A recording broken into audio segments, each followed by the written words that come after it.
Pag-usapan natin ang mga sekta na associated sa mga dating kaanib ng grupong MCGI. Ito ay isang re-recording na naging usapan namin ni kapatid na Potensyal nitong Monday matapos nga ang ilang mga usapin sa Reddit tungkol sa mga naglilitawang Bible study na associated or kinasasalihan ng mga dating miyembro ng grupong MCGI or Members Church of God International.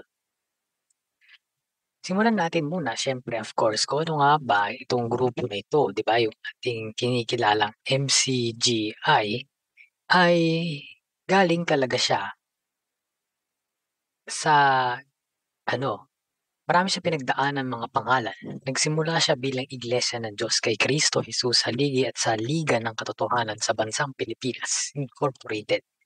Sobrang tagal na nito. Pero para mas madali, gamitin na lang natin ang kanyang mas common na pangalan ngayon. So 2004 ito narehistro. Pero ang pinanggalingan talaga nito, itong haligit sa MCGI ay yung Iglesia ng Diyos kay Kristo Jesus Haligi at Suhay ng Katotohanan. Shortcutin natin, tawag natin siyang Suhay na inirehistro ng 1928. Pero ayon sa um, bersyon ng ilang mga matatandang kapatid dahil nga hindi nagsusulat din ang Suhay ay hindi nagsusulat or nagsasapubliko ng kanilang opisyal na kasaysayan. Kaya iba-iba rin ang bersyon kung kailan sila talagang nagsimula. Ngunit itong Suhay na ito ay isa lamang ding offshoot na tinatawag o sanga na Iglesia ng Diyos kay Kristo Jesus, yung kay Teopilo Ora.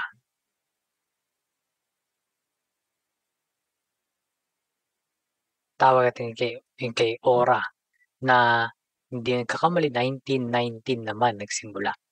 At ito ay galing sa Iglesia ni Cristo o INC 1914 tatawagin natin. Pero iburahin natin 'to. Ang focus ng ating video ay yung mga grupo na humiwalay sa MCGI. Ito ay shortened version na naging usapan namin ni Potensyal. Medyo pangit kasi yung audio ng naging usapan namin ni Mr. Potensyal. Pero maraming sanga kung tutuusin ng MCGI. Actually, kahit nung namatay si Nicolas Perez dito sa 1975 ay nagkaroon din ng mga paksyon itong grupong Suhay na sinasabi nila tatlo daw na parang daw na isang hula doon sa Secarias 13:8 hanggang 9 kung di ako nagkakamali. Basahin nila Zacarias 13:8 hanggang 9. At mangyayari na sa buong lupain, sabi ng Panginoon, dalawang bahagi ay mahihiwalay at mamamatay, ngunit ang ikatlo ay maiiwan. At aking dadalhin ang ikatlong bahagi sa apoy, at sila'y dadalisayin ko na parang pilak na dalisay, at sila'y susubukin ko na parang pagsubok sa ginto. Sila'y magsisitawag sa aking pangalan, at sa akin sila didinggin. Aking sasabihin, siya'y bayan ko, at kanilang sasabihin, ang Panginoon ay aking Diyos. Ikatlong bahagi. Yan. Kaya nang namatay si Nicolas Perez, sa Suhay ay nagkabahagi daw sa tatlo.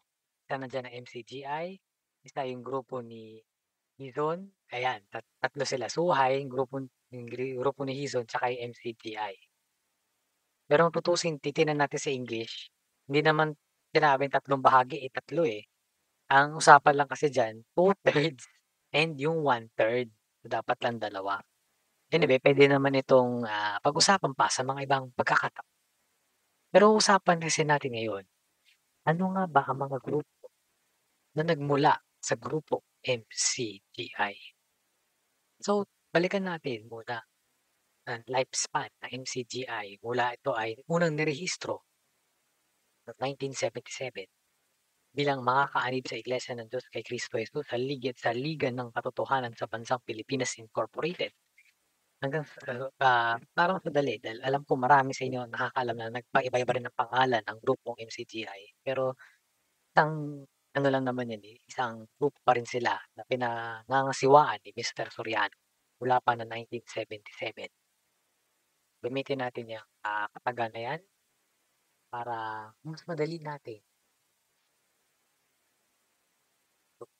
In short or easier reference, gamitin natin yung term na MCGI para sa grupo na nagmula pa noong 1977 hanggang present. MCGI, unang yung ano diyan, kilala ay meron pa yung tinatawag na NPB. Yes. Merong grupo na nagke-claim sila raw ay mga dating kasama ni Mister Soriano na 1990s na humiwalay. Ang tawag sa kanila, Iglesia ng Diyos. NPB. Na ibig sabihin ng NPB na pinapaging banal kay Kristo Jesus. Ito ay mga around 90s pero wala kaming malinaw na impormasyon tungkol dito. So, 1990s. At di namin kilala din kung sino nilang namumuno sa kanila. Pero alam ko sa Central Luzon sila nakabase ngayon. Sa Palayan City yata yung kanilang convention center. At meron din sila mga tema, paksa, ginagamit pa rin nila ang mga Tagalog, malalalim na Tagalog na termino ukol sa kanilang pangangasiwa tulad ng paggagawa, kabataan, ah, pagsamba, kapulungan, yun pa rin ang kanilang mga termino na ginagamit. At meron silang tinatawag na kasalanan. So yun ang kanilang ano, meron din silang mga circular na kanilang ano yata ngayon secretary ay si Elder Ferdinand Lorido at Elder Isidro naman, Danilo Isidro ang kanilang hmm, chairman. Chairman pala ang tawag sa kanila. Yan ang isa sa mga unang, humiwalay daw ni Miss Soriano. Tapos sumunod diyan na yung naging grupo din, meron pang isa actually, pero ano lang ito, aligasyon na meron daw grupo na nagpakilalang ADD Breakaway Group.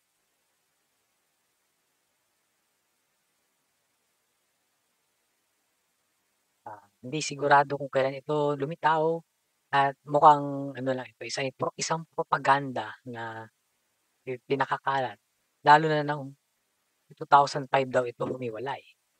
Simula nag-abroad si Mister Soriano at allegedly ay dahil daw sa kaso ng panghahalay.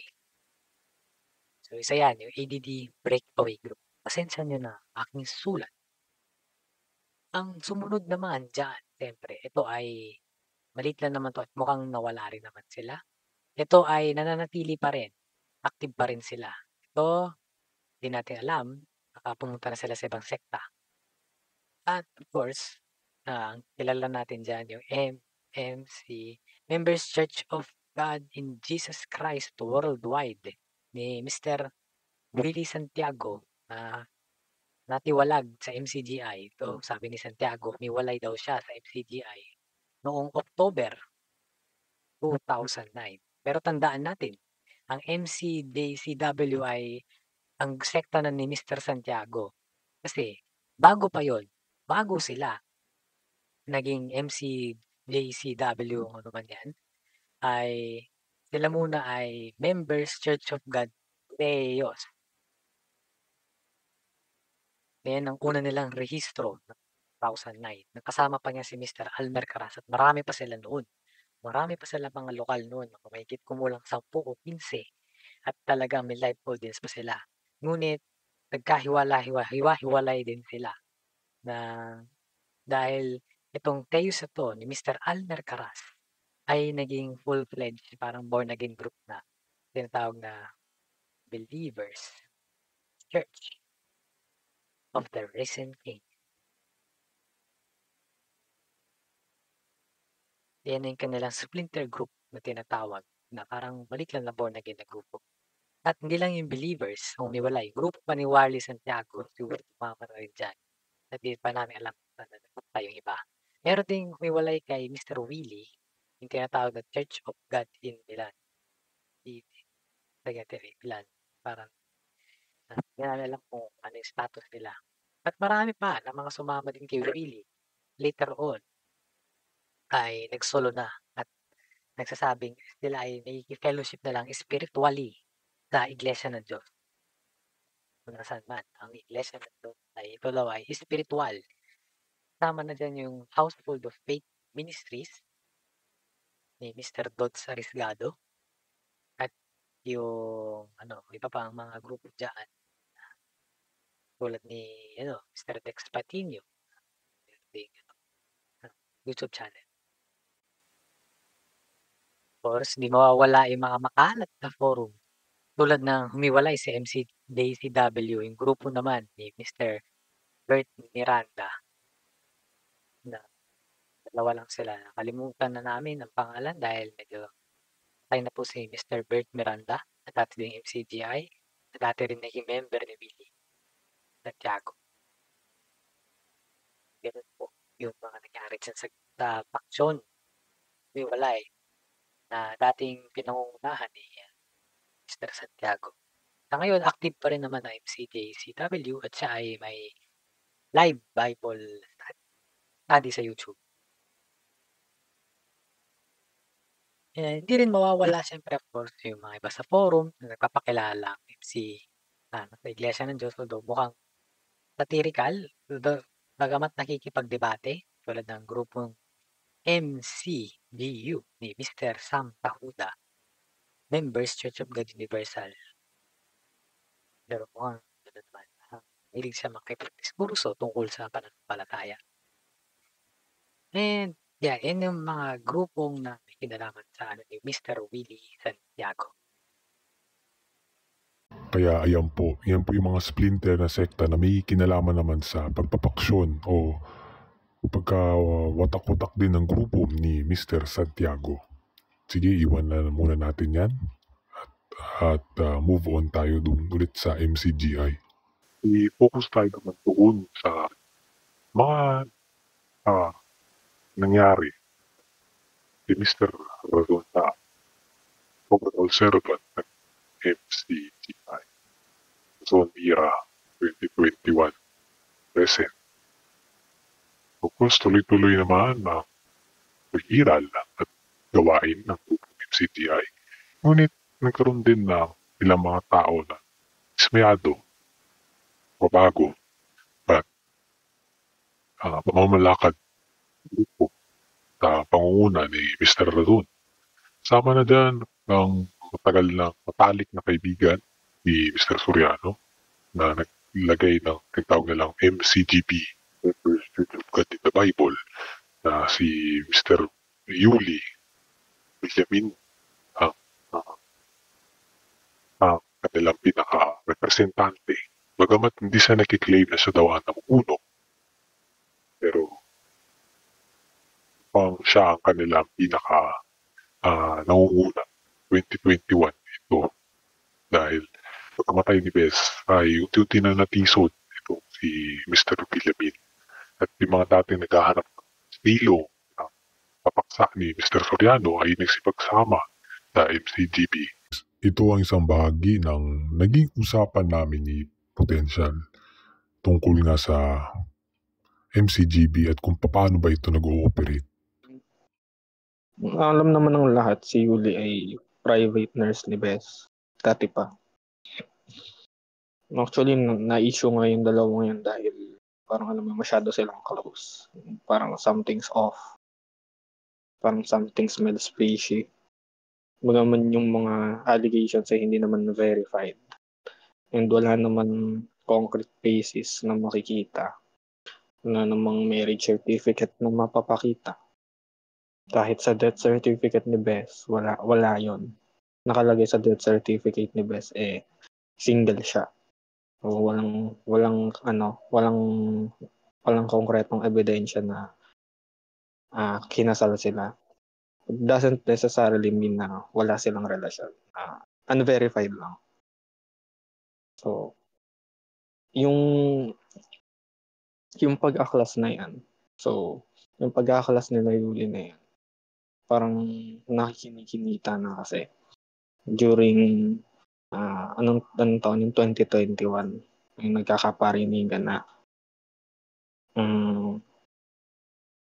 yun yung siya ba yung pinaringgan na huwag yung hugutin ng tapang ko, sila ba yun? Hindi ko na rin kasi malay kasi it's been 2 years since umalis sila. Yung timing. Yung timing nandun. Oo, siya yun. Siya yung sinabihan. Siya yung sinabihan na hindi ka nga manggagawa, hindi ka nga KNP. Diba? Ngunit, tulad ng mga tao na dismayado, kasi isang revolusyon ay meron din silang mga bagay na gustong mangyari na mukhang hindi pa nila nakita kay Mr. Yuli, ay naghiwalay palalo ang MCGB at nagkaroon na isa pang maliit na grupo na di namin alam kung anong tawag nila sa sarili nila. Ngunit sila ay nagkakatipon pa rin. So, may mga pangalan niya na involved na di na namin papagpapin. Kaya yung MCGB ay kumunti. Dating mga siguro mga 80 na miyembro ay baka nasa 40 na lang ngayon. Napatala itong grupo naman kung iwalay sa MCGB, kung rin sa nakipagdebate at may kita nyo sa screen, ay di namin alam kung ano ang tawag nila sa sarili nila, sino tinatanyag nila, ay sino tinatanyag, sino ang tawag nila sa sarili nila. Pero siguro, naniniwala pa rin nila sila ay nasa iglesia ng Diyos na nangahawak sila sa mga aral ni Kristo daw na tinuro ng kapatid na Eli Soriano. Tapos, hindi nawawala yung grupo din na sa MCGB ni Yuli, yung mga susulok-sulok dyan. Balitan namin, merong isang tinatawag na GS. Soriano daw ang last name na meron ting sariling Bible study. Pero ito ay grupo na hindi na pinakahawakan ng mga aral ni Mr. Soriano na sa palagay nila ay naging pulaan ni Mr. Soriano. Yun ang kanilang pananaw. Hindi rin mawawala dyan na iba galing sa video Reddit na meron silang tinatawag Pundahan ni Mang Kulas. Ito po ay isang sample na 1 segundo lang na video kung paano ba sila nagkakatipon. Yan po siya. Sige po, Papa Zoro. Kayo na po ang mag-take over. Po, pag-uusap din. Kaya hindi talaga mawawala yung human psychology kasi yan. Na may mga tao na hindi compatible kumbaga sa hindi fit sa gusto sa mga nila, mga nakikita, may tendency talaga sila humiwalay at maghanap ng grupo na mag-fit sa kanilang taste, sa panlasa. So, ganoon din sa pananampalataya, kaya minsan gagamitan na lang ng iba ng mga sitas na kasi daw sumama na raw, kapalagay ko naman hindi dapat tayo maging palahatol sa mga tao. Kasi sabi nga ni bago ka humatol, siguraduhin mo naman ikaw rin ay malinis talaga. Diba? Basahan natin yan, isang sitas. Dito po sa Mateo 7 at 5, ikaw na mapagpaimbabaw, alisin mo muna ang tahilan sa iyong sariling mata, at kung magkagayo'y makikita mong malinaw ang pag-aalis mo ng puwing sa mata ng iyong kapatid. Diyan natin makikita na hindi basta-basta dapat tayo maging palahatol sa mga ibang tao, lalo na kung hindi naman tayo sigurado kung tayo ay malinis. At hindi naman porke ay nahiwalay ka sa isang sekta, nahiwalay ka na ba talaga sa Iglesia ng Diyos? O sumama ka na ba sa Iglesia ng Diyos? Kaya nga may mababasa tayo na si Pablo, nakasama ni Pablo, bagapat nahiwalay sa kanya ang Asya, may kitain sa 2 Timoteo, ang nangyari ay nakiusap pa rin si Pablo na sana kahabagan ng sambahayan ni Onesiphorus.